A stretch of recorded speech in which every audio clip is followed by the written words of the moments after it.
बिस्मिल्लाहिर्रहमानिर्रहीम। अस्सलाम वालेकुम। मैं हूं डॉक्टर सानिया चौधरी और आप देख रहे हैं यूट्यूब चैनल। नाज़रीन, आज की इस गुफ्तगू में दो मौज़ूआत पर बात होगी।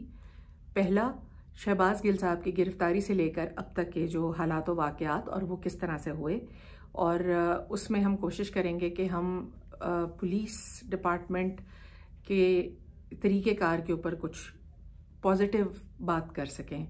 और दूसरा मौजू जो है वो 13 अगस्त का लाहौर का PTI का जलसा है।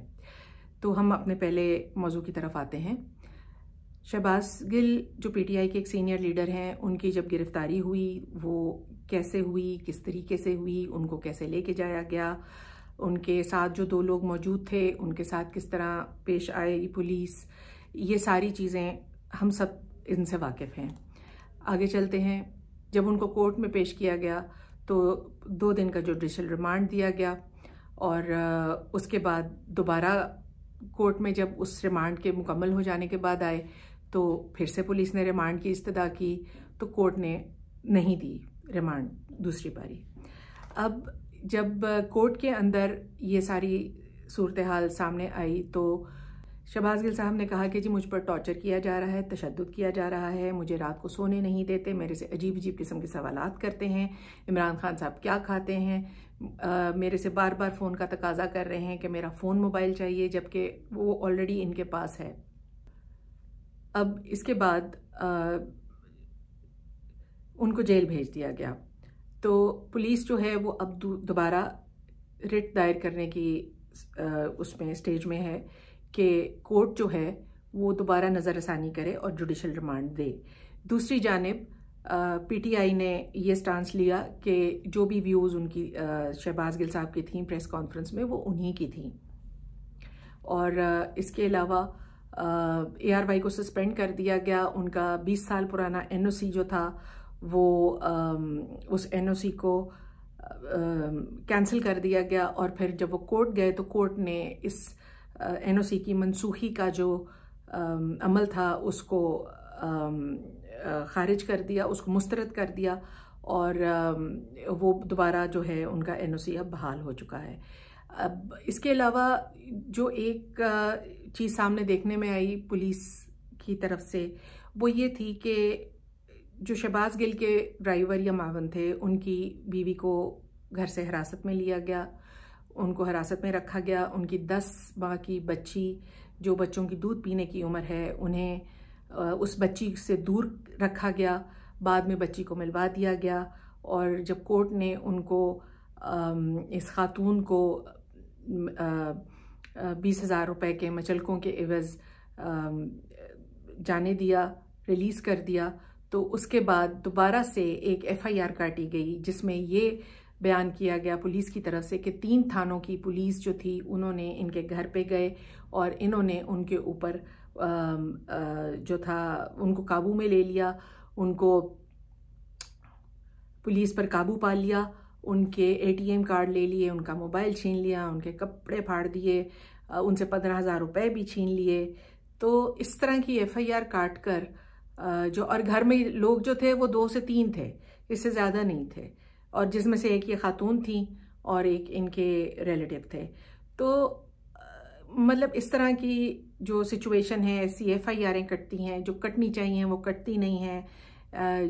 ये डिपार्टमेंट के लिए और ना सिर्फ लोकल लेवल पे, नेशनल लेवल पर एक रुसवाई का बायस बनता है, बल्कि इसको इंटरनेशनल लेवल पर जब देखा जाता है तो पुलिस का डिपार्टमेंट जो पाकिस्तान में लॉ एंड ऑर्डर सिचुएशन और आवाम की हिफाजत के लिए कायम है, वो जब इस तरह के काम करता है तो फिर आवाम उन्हीं से महफूज नहीं रहती। तो पुलिस रिफॉर्म्स की हमेशा बात की जाती है, लेकिन मेरा ख्याल है कि ये अब वक्त आ गया है कि इस बात को सीरियसली देखा जाए कि ये तैनातियाँ किस तरह होती हैं, कौन लोग आते हैं, उनकी क्वालिफिकेशंस क्या है, उनकी क्या ट्रेनिंग होती है, उनकी कंटिन्यूड एजुकेशन जो है, आजकल पूरी दुनिया में हर शोबे में कंटिन्यूड एजुकेशन जो है वो एक नॉर्मल अमल रहता है, वो चलता रहता है। तो ये चीज़ें जो हैं इनको देखना पड़ेगा कि ये आखिर ऐसे कब तक चलेगा। अब हम अपने दूसरे मौजू की तरफ चलते हैं, जो PTI का लाहौर का लाहौर के हॉकी स्टेडियम में 13 अगस्त का जलसा था। एक बार फिर से पीटीआई ने मैदान सजाया और एक बार फिर से अवाम ने अब भरपूर तौर पे इस जलसे में शिरकत की और इमरान खान और पीटीआई पर अपनी जो एतबार है उसको रीइंफोर्स किया। टेलीविज़न पे मीडिया की कवरेज को ज़ाहिर है कंट्रोल किया गया था। कोई चैनल दिखा रहा था, कोई नहीं दिखा रहा था। किसी टाइम पेड एडवर्टाइजमेंट्स चलाए जा रहे थे इस टाइम के ऊपर। इसके अलावा प्राइम मिनिस्टर शहबाज शरीफ साहब का एक कौम से खिताब इस टाइम के साथ को इंसाइड कर नशर किया गया, जो सोशल मीडिया और पाकिस्तान के सारे चैनल्स के ऊपर नशर हुआ। लेकिन सब जानते हैं कि इस वक्त जो नशरियात है वो उसमें व्यूअरशिप जो है वो क्या देखना चाहती है, वो किसको देखना चाहती है। तो ये कुछ चीज़ें हैं जो सामने आई। इमरान खान साहब ने अपने खिताब में फिर से free and fair early elections की बात की।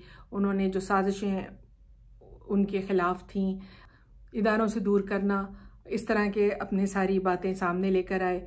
फिर मुख्तलिफ तरह से जिस तरह पार्टी पर दबाव डाला जा रहा है उसका जिक्र किया और उन्होंने बार बार इस बात के ऊपर ज़ोर दिया कि early elections is the only way forward.